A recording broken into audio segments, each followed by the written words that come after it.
Hi നമസ്കാരം. ഇന്നത്തെ recipe എൻ്റെ മോൻ അർജുൻ്റെ വകയാണ്. അപ്പോൾ അവൻ പെട്ടെന്ന് ബാംഗ്ലൂർക്ക് പോകുന്നതുകൊണ്ട് വോയിസ് ഞാനാണ് ഇടുന്നത്. നമുക്ക് റെസിപ്പിയിലേക്ക് പോകാം. ഫസ്റ്റ് നമ്മളൊരു കുക്കർ അടുപ്പത്ത് വെച്ചിട്ടുണ്ട്. അതിൻ്റെ അകത്തേക്ക് ഒരു 2 ടീസ്പൂൺ നെയ്യ് ഒഴിച്ചു, കുറച്ച് നമ്മൾ സാധാ വെളിച്ചെണ്ണ ഒഴിച്ചു കൊടുത്തു. എന്നിട്ട് നമ്മൾ 750 ഗ്രാം മട്ടനാണ് എടുത്തത്. ആ മട്ടൻ ഇതിൻ്റെ അകത്ത് ഒന്ന് നെയ്യിലും ഈ ഓയിലെല്ലാം കൂടി ഒന്ന് മിക്സ് ചെയ്ത് ഒന്ന് ടോസ്റ്റ് ചെയ്ത് ലൈറ്റായിട്ടൊന്ന് കളർ മാറുന്നവരെ ഇളക്കി കൊടുക്കും. അതിനുശേഷം നമ്മൾ വെളുത്തുള്ളി ഇഞ്ചിയെല്ലാം ചതച്ചിട്ടുണ്ട്, അതിൽ നിന്ന് കുറച്ച് ഇതിൻ്റെ അകത്ത് ചേർത്ത് കൊടുക്കുന്നുണ്ട്. ആവശ്യത്തിനുള്ള ഉപ്പും. എന്നിട്ട് നന്നായിട്ടൊന്ന് ഇളക്കിയതിന് ശേഷം ഒരു 1/4 ടീസ്പൂൺ മഞ്ഞൾപ്പൊടി, ഒരു 1/4 ടീസ്പൂൺ മുളക് പൊടി നമ്മൾ കുറച്ചേ ചേർക്കുന്നുള്ളൂ. കൂടുതൽ നമ്മൾ ഇതിൻ്റെ അകത്ത് പച്ചമുളകിൻ്റെ എരിവാണ് ചേർക്കുന്നത്. പിന്നെ കുറച്ചൊരു പിടി മല്ലിയില, ഒരു പിടി പുതിന, പിന്നെ നമ്മൾ ഗരം മസാലയാണെങ്കിൽ ഗരം മസാല ചേർക്കാം. അപ്പോൾ ഞാൻ ഇതിൻ്റെ അകത്ത് നമ്മളെ ബിരിയാണി മസാല തന്നെയാണ് ചേർക്കുന്നത്. അത് ഒരു 1.5 ടീസ്പൂൺ ചേർത്തിട്ടുണ്ട്. എന്നിട്ട് നന്നായിട്ടൊന്ന് ഇളക്കിയിട്ട് ഒന്ന് മിക്സ് ചെയ്തു. അതിൻ്റെ അകത്തേക്ക് കുറച്ച് 2 ടീസ്പൂൺ മാത്രം വെള്ളം മാത്രമേ ഒഴിച്ചു കൊടുത്തിട്ടുള്ളൂ. ബാക്കി മട്ടൻ്റെ അകത്ത് തന്നെ നമുക്ക് ഇറങ്ങിയിട്ട് വരുന്നുണ്ട്. അപ്പോൾ നന്നായിട്ട് അടച്ചു വെച്ച് ഒരു 5 വിസിൽ, മട്ടൺ ആയതുകൊണ്ട് 5 വിസിൽ ഇട്ടതിന് ശേഷം നമ്മൾ സ്റ്റവ് ഓഫ് ചെയ്തു. പിന്നെ നമ്മൾ തിരിച്ചൊരു പാൻ അടുപ്പത്ത് വെച്ചു. അതിൻ്റെ അകത്ത് തിരിച്ചും നമ്മൾ നെയ്യാണ് ഒഴിച്ചു കൊടുക്കുന്നത്.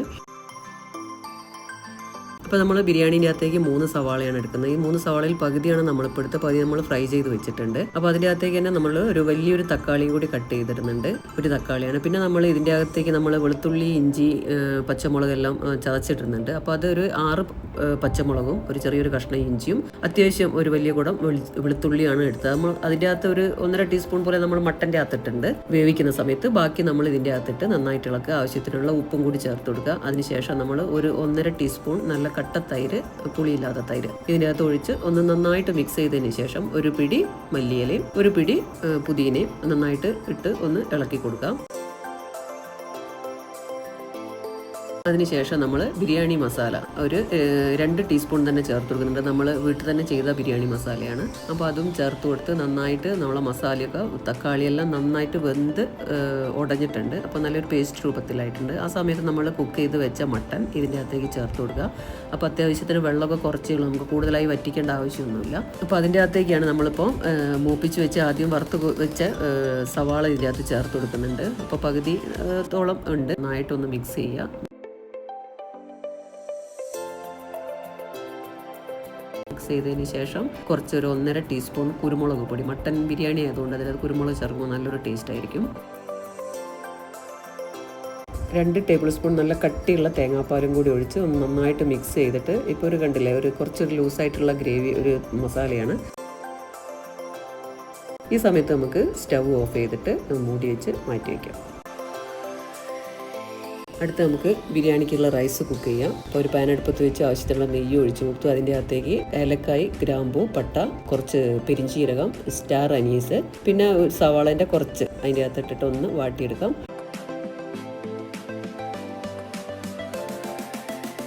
നമ്മൾ ഇതിൻ്റെ അകത്ത് 1/2 കിലോ ജീരകശാല അരിയാണ് എടുത്തത്. അപ്പോൾ അതൊന്ന് നെയ്യിൻ്റെ അകത്ത് നന്നായിട്ടൊന്ന് വറുത്ത് ഒന്ന് എടുക്കണം. വറുത്ത അരി ഒന്ന് പൊട്ടുന്ന ഒരു ഇത് വരും. ആ സമയത്ത് നമുക്ക് നല്ല തിളച്ചിട്ടുള്ള വെള്ളം, നമ്മളെടുത്ത അരിൻ്റെ ഇരട്ടി വെള്ളം തിളച്ചത് ഇതിൻ്റെ അകത്ത് ഒഴിച്ചു കൊടുക്കാം. ആവശ്യത്തിനുള്ള ഉപ്പും കൂടി ചേർത്ത് കൊടുക്കാം. ഉപ്പ് കുറച്ച് മുമ്പിട്ട് നിൽക്കണം. ആ വെള്ളത്തിൽ നമുക്ക് നോക്കുമ്പോൾ അറിയാം. നന്നായിട്ട് ഇളക്കിയിട്ട് ലോ ഫ്ലെയിമിൽ, ഇപ്പോൾ നന്നായിട്ട് വെള്ളം തിളച്ചിട്ടുണ്ട്. അപ്പോൾ ലോ ഫ്ലെയിമിൽ നമുക്ക് മൂടി വെച്ച് കുക്ക് ചെയ്തെടുക്കാം. അരിയെല്ലാം നല്ല വെള്ളമെല്ലാം വറ്റി കറക്റ്റായിട്ട് കുക്കായിട്ടുണ്ട്. തമാമിലൊന്നും ഒട്ടാണ്ട് നന്നായിട്ട് വന്നിട്ടുണ്ട്. അപ്പോൾ ഇനി നമുക്ക് ദം ചെയ്തെടുക്കണം. അപ്പോൾ അത് ചൂടോടെ തന്നെ എല്ലാം നമുക്ക് ചൂടോടെ തന്നെ ചെയ്യണം. ഇപ്പോൾ ഞാനൊരു പഴയ ഒരു ദോശക്കല്ല് അടിയിൽ വെച്ചിട്ട് അതിൻ്റെ മേലെയാണ് നമ്മൾ ദമ്മിട്ട് കൊടുക്കാൻ വെക്കുന്നത്. അപ്പോൾ നമ്മൾ മസാല ഒന്നും കൂടി ഇളക്കി ചൂടോടെ തന്നെ ചെയ്യണം. ഓക്കെ, അപ്പോൾ നമുക്ക് കറക്റ്റായിട്ട് ആ ദമ്മ് ഇതിൻ്റെ അകത്തേക്ക് പിടിക്കും. അപ്പോൾ മേലെ നമ്മൾ കുറച്ച് മല്ലിയില ഇട്ട് കൊടുത്തു. അതിൻ്റെ മേലെ കുറച്ച് പുതിനയും ചേർത്ത് കൊടുത്തു. പിന്നെ നമ്മൾ റൈസ് കുറേശ്ശെ നമ്മൾ മേലെ രണ്ട് ലെയറായിട്ടാണ് നമ്മൾ ഇട്ട് കൊടുക്കുന്നത്. അപ്പോൾ ആദ്യത്തെ ലെയർ നമ്മൾ മേലെ ഇട്ട് കൊടുത്തു.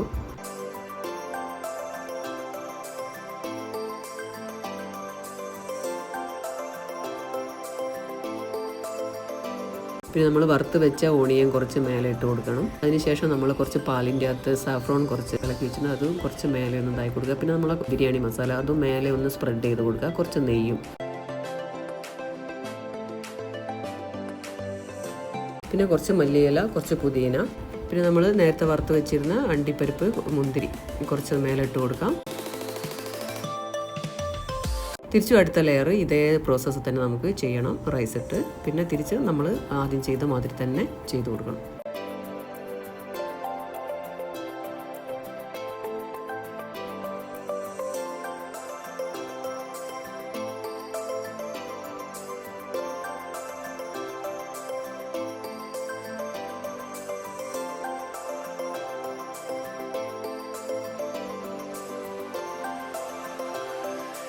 പിന്നെ നമുക്കിത് മെയിനായിട്ട് നമുക്ക് ഈ സ്മെല്ലൊന്നും പോവാതെ നമുക്ക് ദം ചെയ്തെടുക്കണം. അതാണ് ഈ ബിരിയാണീൻ്റെ ഒരു സ്പെഷ്യൽ. അപ്പോൾ അതിന് വേണ്ടിയിട്ട് നമ്മൾ അലൂമിനിയം ഫോയിൽ പേപ്പർ വെച്ച് നന്നായിട്ട് കവർ ചെയ്തിട്ടുണ്ട്. അതിൻ്റെ മേലെ നല്ലോണം മൂടിയും അടച്ച് വെച്ചിട്ട് ലോ ഫ്ലെയിമിൽ വെച്ചിട്ട് ഒരു 10 മിനിറ്റ് നമ്മൾ ചൂട് കയറ്റിയെടുക്കുന്നുണ്ട്.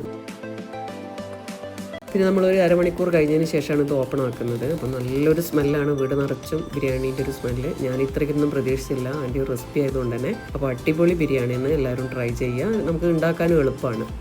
അപ്പോൾ അടുത്ത ഡിഷായിട്ട് നമുക്ക് പിന്നെ കാണാം. ബൈ.